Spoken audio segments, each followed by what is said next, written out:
Shalom, anak-anak yang dikasihi oleh Tuhan. Mari sebelum kita merenungkan firman, kita berdoa bersama. Bapa, kami bersyukur hari ini, walaupun kami di rumah kami masing-masing, kami bersyukur kami masih bisa sekolah. Kami bersyukur juga kami boleh bersekutu bersama-sama secara online. Sebentar kami mau merenungkan firman, Bapa, kami berdoa supaya Engkau boleh menyingkapkan kebenaran firman kepada kami. Kami berdoa menyerahkan diri kami untuk dijamah Roh Kudus, dan di dalam nama Tuhan Yesus kami berdoa. Amin. Shalom lagi anak-anak yang dikasihi oleh Tuhan. Hari ini saya dapat bagian dari Mazmur 150 dan Roma 11 ayat 36. Kita mau sedikit merenungkan bagian firman ini untuk mengerti apa sebenarnya panggilan hidup kita, identitas kita. Saya bacakan pertama dari Mazmur 150. Mazmur 150, haleluya, pujilah Allah dalam tempat kudusnya. Pujilah dia dalam cakrawalanya yang kuat. Pujilah dia karena segala keperkasaannya. Pujilah dia sesuai dengan kebesarannya yang hebat. Pujilah dia dengan tiupan sangkakala. Pujilah dia dengan gambus dan kecapi. Pujilah dia dengan rebana dan tari-tarian. Pujilah dia dengan permainan kecapi dan seruling. Pujilah dia dengan ceracap yang berdenting. Pujilah dia dengan ceracap yang berdentang. Biarlah segala yang bernafas memuji Tuhan. Haleluya. Anak-anak sekalian, dulu waktu saya pelayanan di Magelang, waktu itu lagi main sama anak-anak remaja juga, ada satu anak remaja nanya ke saya, mau dibeliin lupis gak, Kak? Saya yang anak Jakarta, baru pelayanan di Jawa, ditanya begitu, saya bingung. Saya nggak tahu lupis itu makanan model apa. Cocok nggak nanti kalau saya pesen? Jangan-jangan nanti malah nggak kemakan gitu, nggak bisa ditelan. Dan ternyata anak-anak sekalian, lupis tuh kayak gini. Pengalaman ini jadi gambaran tentang relasi kita dengan Allah. Pengalaman saya ini. Dari mana nyambungnya? Mungkin kita nanya gitu. Di antara kita, saya yakin gak ada seorang pun yang pernah bertatap muka dengan Allah. Sebab di Yohanes 1 ayat 18 dikatakan tidak seorang pun yang pernah melihat Allah. Katanya kan nggak kenal maka nggak sayang. Ya benar sih, gimana mau sayang kalau kita nggak pernah kenal. Dan terhadap Allah ini jangankan kenal, lihat aja kita nggak pernah. Gimana kita mau menyembah dia, gimana kita mau sayang sama dia kalau kita nggak pernah lihat. Dan gimana kita bisa lihat dan terlebih lagi kenal. Jadi kalau kita nggak pernah lihat, nggak pernah kenal, gimana kita bisa menerapkan Mazmur 150? Tadi Mazmur 150 berisi ajakan supaya kita memuji Tuhan dengan segala yang kita punya. Semua yang bernafas diajak untuk memuliakan Tuhan. Gimana bisa? Karena nggak ada seorang pun yang pernah melihat Allah.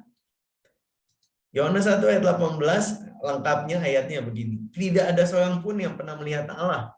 Tetapi anak tunggal Allah yang ada di pangkuan Bapa, dialah yang menyatakannya.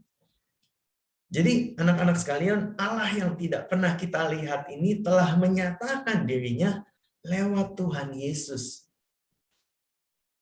Kita bisa memuji Allah kalau kita sudah mengalami siapa Allah lewat Tuhan Yesus yang menyatakan diri Allah kepada kita. Saya ulang, kita nggak pernah lihat Allah, tapi anak tunggal Allah menyatakan siapa Bapa kepada kita. Jadi kita bisa menyembah Allah Bapa kalau kita sudah lebih dahulu mengenal anaknya. Kita sudah lebih dulu mengalami Tuhan Yesus, satu-satunya putranya. Nah, jadi pertanyaan berikutnya kan, memang Allah Bapa yang seperti apa yang sudah dinyatakan oleh anaknya yang tunggal kepada kita? Dalam Roma 11 ayat 36 dikatakan, sebab segala sesuatu adalah dari Dia, dari Allah, dan oleh Dia, oleh Allah, dan kepada Dia. Bagi Dialah kemuliaan sampai selama-lamanya. Bacaan kita yang kedua ini, anak-anak sekalian, ini mirip dengan apa yang tertulis dalam kitab Kolose. Di Kolose 1 dikatakan demikian. Ia adalah gambar Allah yang tidak kelihatan, yang sulung lebih utama dari segala yang diciptakan. Karena di dalam Dialah, di dalam Yesus Kristus, telah diciptakan segala sesuatu. Yang ada di surga, yang ada di bumi, yang kelihatan, yang tidak kelihatan, baik singgasana, kerajaan, pemerintah, maupun penguasa, segala sesuatu diciptakan oleh Dia, oleh Yesus, dan untuk Dia, untuk Yesus. Menarik ya anak-anak sekalian, kalau kita bandingkan kitab bacaan dari perikop ayat Roma dan Kolose ini, jelas bahwa Allah anak, Tuhan Yesus yang menciptakan segala sesuatu. Dan di Roma dikatakan Allah Bapa juga menciptakan segala sesuatu. Jadi Allah Bapa dan Allah Anak bersama-sama menciptakan segala sesuatu. Dan segala sesuatu diciptakan untuk Allah. Artinya Allah Bapa lewat Yesus Kristus menyatakan bahwa Dia adalah sumber segala yang ada. Allah kita adalah Allah sumber segala sesuatu. Manusia kita bisa bangun rumah kokoh, tapi nggak ada yang bisa bikin semen. Kita bisa desain baju yang indah, tapi nggak bisa mengadakan benang. Kita bisa menyajikan masakan yang enak, tapi nggak ada yang bisa menjadikan beras. Nggak bisa kita bikin beras, nggak bisa kita bikin benang, nggak bisa kita bikin semen. Semua bahan itu sudah ada di bumi ini, dan bagian kita adalah mengolahnya menjadi sesuatu. Nah, di seluruh alam semesta ini, anak-anak sekalian, yang bisa bikin dari tidak ada menjadi ada, cuman Allah. Manusia nggak bisa bikin. Kita bisa bikin sesuatu dari yang sudah ada, tapi hanya Allah yang bisa bikin dari tidak ada menjadi ada. Allah Bapa menciptakan segala sesuatu lewat Yesus Kristus dengan kuasa Roh Kudus. Jadi, semua yang kita bisa lihat ini diciptakan oleh Allah dan untuk Allah. Kita bukan diciptakan untuk dunia, bukan untuk keluarga kita, bukan untuk perusahaan atau toko kalau kita kerja. Kita bukan diciptakan untuk semua yang ada di dunia. Kita diciptakan untuk kemuliaan Allah. Tapi kita suka lupa sama identitas kita. Kita suka lupa kenapa kita diciptakan. Kita suka lupa tujuan kita diciptakan untuk apa. Ngomong-ngomong soal lupa, sebenarnya adalah hal yang manusiawi ya untuk melupakan sesuatu. Saya ada satu kisah. Kisah tentang satu anak pemuda namanya Jacob. Dia ini seorang Yahudi Rusia yang pemalu. Dan ayahnya memiliki toko buku. Ayahnya ingin sekali putranya ini kuliah. Sebaliknya Jacob nggak pengen sekolah, yang dia pingin di kepala itu cuman menikahi Lila. Lila ini teman masa kecilnya. Gadis Prancis yang aktif, yang ambisius. Ini kontras dengan bapaknya yang mulai tua dan pelan menua. Beberapa bulan kemudian akhirnya Jacob mulai mengikuti kehendak papanya. Dia mulai kuliah, dia belajar dengan baik. Tapi sayangnya tiba-tiba papanya jatuh sakit dan meninggal. Jacob kemudian pulang dari kota kuliahnya, menguburkan ayahnya, dan akhirnya bisa menikahi kekasih hatinya, Lila, di kampung halamannya. Kemudian pasangan ini, Jacob dan Lila, pindah ke apartemen di atas toko buku. Jacob melanjutkan usaha toko buku ayahnya. Kehidupan buku sangat cocok dengan Jacob, tapi buat istrinya Lila nggak cocok karena istrinya aktif, ambisius, menginginkan petualangan. Dan ketika akhirnya Lila bertemu dengan seorang agen yang bilang, suara kamu bagus loh Lila. Kalau kamu ikut aku, kita bisa keliling Eropa. Kita bikin tour pertunjukan nyanyi kamu. Kamu pasti terkenal. Lila tergiur. Lila ingin mengejar ambisinya. Dan akhirnya dia memutuskan untuk meninggalkan Jacob. Pada hari itu, setelah mencium Jacob, dia pergi. Jacob sangat patah hati. Pada hari perpisahannya, dia rogoh sakunya, dia ambil kunci pintu tokonya, dikasih ke Lila, dan dia bilang, cintamu sama besarnya dengan cintaku, kita saling mengasihi. Suatu saat nanti, kamu akan kembali, dan aku akan menunggu kamu. Kemudian mereka berpisah, dan apa yang dilakukan oleh Jacob? Jacob menjerumuskan dirinya di dalam kerja. Dia baca buku kayak orang kecanduan minum gitu. Dia baca terus. Dia sedikit bicara, dia nggak banyak aktivitas. Dan kalau mau cari Jacob, pasti ketemu di toko buku, di meja besar di belakang toko bukunya. Dia pasti ada di situ. Dia menunggu dan menunggu Lila selama bertahun-tahun. Singkat cerita, 15 tahun kemudian, Lila kembali pada hari Natal. Dia kembali datang ke toko itu, tetapi ada yang aneh. Jacob ketika melihat Lila, dia langsung berdiri, tapi ketimbang menyambutnya sebagai seorang istri, dia tanya sama Lila, apakah ibu sedang mencari buku? Lila sangat terkejut karena tampaknya Jacob tidak bisa lagi mengenali Lila. Dia tarik nafas,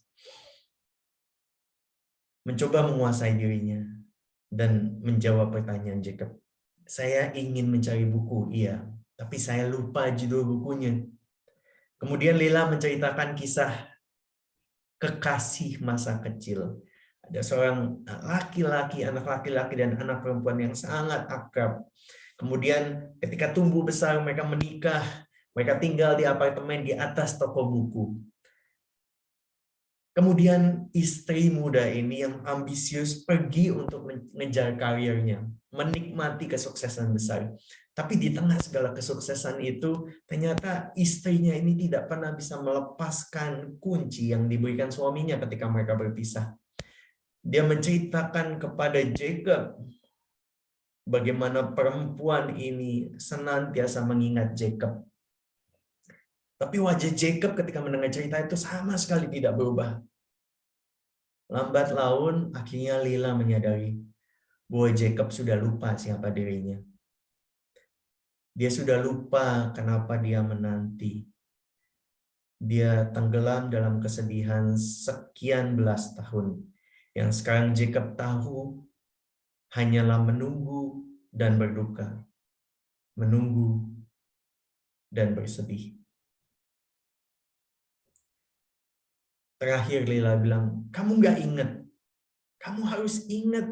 Ini kisah Lila dan Jacob. Setelah beberapa saat terdiam, dengan bingung, Jacob berkata, kayaknya saya familiar sama cerita itu. Kayaknya saya tahu cerita itu. Siapa yang tulis ya? Kayaknya sesuatu yang dikarang oleh Tolstoy. Tolstoy itu pengarang penulis di Eropa kuno yang terkenal. Lila langsung menjatuhkan kuncinya dan lari meninggalkan toko. Jacob kembali ke mejanya, kembali membaca, dan tidak lagi menyadari bahwa cintanya sudah kembali dan kini pergi. Anak-anak sekalian, kisah ini menggambarkan betapa mudahnya kita lupa tentang sesuatu sekalipun itu sangat penting buat kita. Entah mungkin ada sesuatu yang lebih asik yang bikin kita teralihkan, atau kita benar-benar nggak ingat, nggak tahu siapa sih kita, atau apa yang penting untuk kita jalani dalam hidup ini, sehingga kita terputus dari hasrat kita yang terdalam untuk hidup buat siapa. Dalam katekismus kecil Westminster dikatakan, apa sih tujuan utama manusia? Tujuan utama manusia ialah memuliakan Allah dan bersukacita di dalam Allah untuk selama-lamanya. Anak-anak sekalian, kita diciptakan untuk memuji Allah. Kita diciptakan untuk menikmati Allah. Itulah identitas kita. Itulah siapa kita. Dan itulah tujuan kita, kenapa kita ada di muka bumi ini. Dan itu dinyatakan oleh Tuhan Yesus kepada kita. Dalam Yohanes 1 ayat 18, tidak seorang pun yang pernah melihat Allah, tetapi anak tunggal Allah yang ada di pangkuan Bapa, dialah yang menyatakannya. Yesus menyatakan siapa Bapa, dan dengan menyatakan siapa Bapa, dia menyatakan siapa kita. Saya harap dalam renungan yang singkat ini kita bisa sadar siapa kita, untuk apa kita lahir di bumi, dan kita dapat mengisi hidup kita selaras dengan tujuan Allah menciptakan kita. Kita bisa senantiasa memuji Tuhan dengan segenap hati, dengan segenap pikiran, dengan segenap kekuatan. Biarlah kita hidup terus memuji Dia, baik dengan suara kita. Kalau bisa main musik, main gitar, main piano, kita puji Allah dengan karunia yang Tuhan titipkan. Kita bisa memuji Tuhan lewat percakapan kita dengan teman-teman kita, percakapan yang membangun. Kita bisa memuliakan Allah lewat tindakan kasih kita kepada orang tua kita, kepada saudara-saudara kita, ketimbang bullying atau perundungan. Di sekolah, kita bisa memuliakan Allah dengan giat belajar. Kita bisa memuliakan Allah dengan berdoa, melayani di gereja. Kita bisa memuliakan Allah dengan segala sesuatu yang kita kerjakan lewat hidup ini. Akhir saya tutup dengan Kolose 1:15-16. Yesus adalah gambar Allah yang tidak kelihatan, yang sulung, lebih utama dari segala yang diciptakan.